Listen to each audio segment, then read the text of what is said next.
Be ready. 10 seconds to go.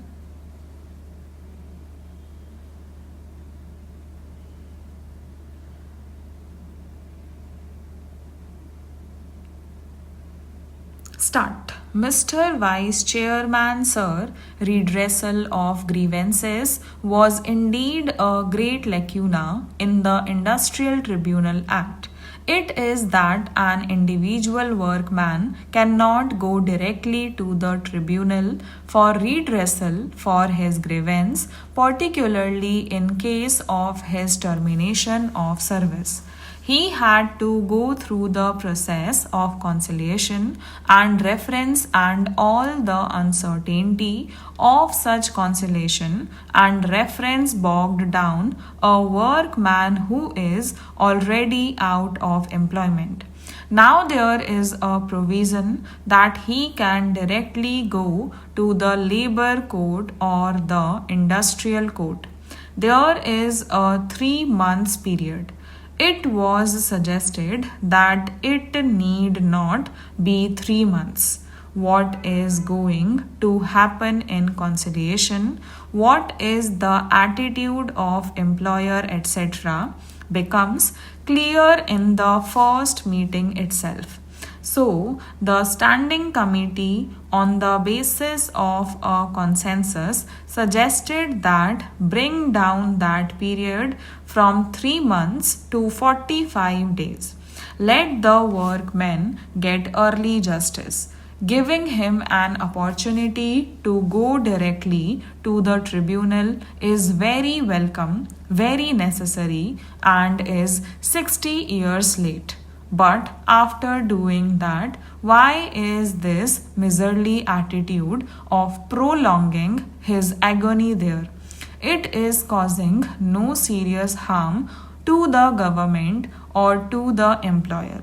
But a reasonable suggestion is again rejected and ignored by the government. Now we have a grievance redressal machinery.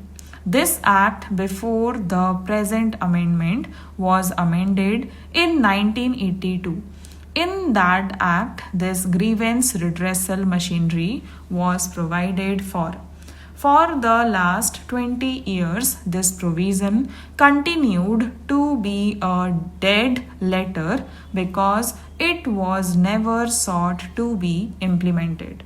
Now it appears, and we hope that the provision is sought to be implemented, and while doing that, the machinery will be active to solve individual grievances of the employees in establishments where the number of employees is more than 20. Two salutary suggestions were there. One, there are establishments where individual workmen have grievances and which can be redressed by a machinery instead of going to any court. Even though their number in an establishment is small, even though it is 10, it is easier to solve the problem. So instead of 20, bring the number down to a minimum of 10. Then all of us know that in big industries there are works committee. Those industries are not excluded. So in such a place there will be a works committee and there will be a grievance redressal committee. I think it is a duplication which is not necessary. One more authority is not necessary. A very simple suggestion that where there is a works committee, let it work as a grievance redressal committee also, and for a grievance redressal in a smaller establishment, let there be a grievance redressal machinery. But the bill was to be introduced as it is and was going to be passed as it is without application of mind, without keeping the interests of the people in mind mechanically and insensitively. Then there is a provision for enforcement of awards and orders of the tribunal, which I think is a great lacuna. This lacuna continued for the last 60 years. Now they are saying that tribunals will be empowered to execute their own awards, and the execution will be as if the award is a decree. Sir, execution of an award or any decree requires a machinery which is effective, a machinery which has a power, a sanction. The labor courts do not have enough personnel to man the courts.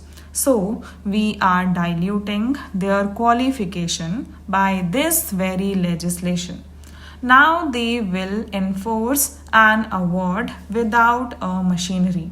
So, this provision without providing for such a machinery with sanction, authority, and power is meaningless. Calling it a decree of a civil court and giving it the status of a decree to be executed is meaningless if there is no machinery. Today, labor courts do not have such a machinery.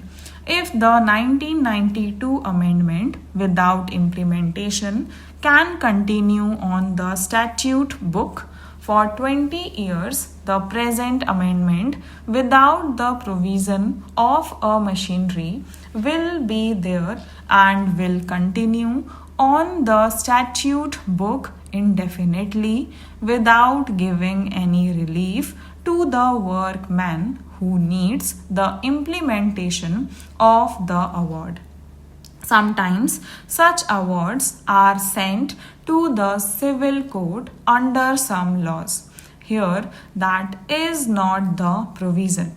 They are not to be sent to the civil court.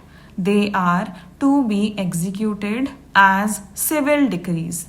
But who will do it? Who will go there? Who will recover? Who will auction if necessary? Who will take coercive measures? Things do not happen by orders on papers. Therefore, such a half-hearted provision, maybe with something good at heart, is useless for the purpose of workmen. Sir, various amendments which are brought here are in the interest of the employees. Several lacunae which were there for the last more than 60 years are sought to be corrected.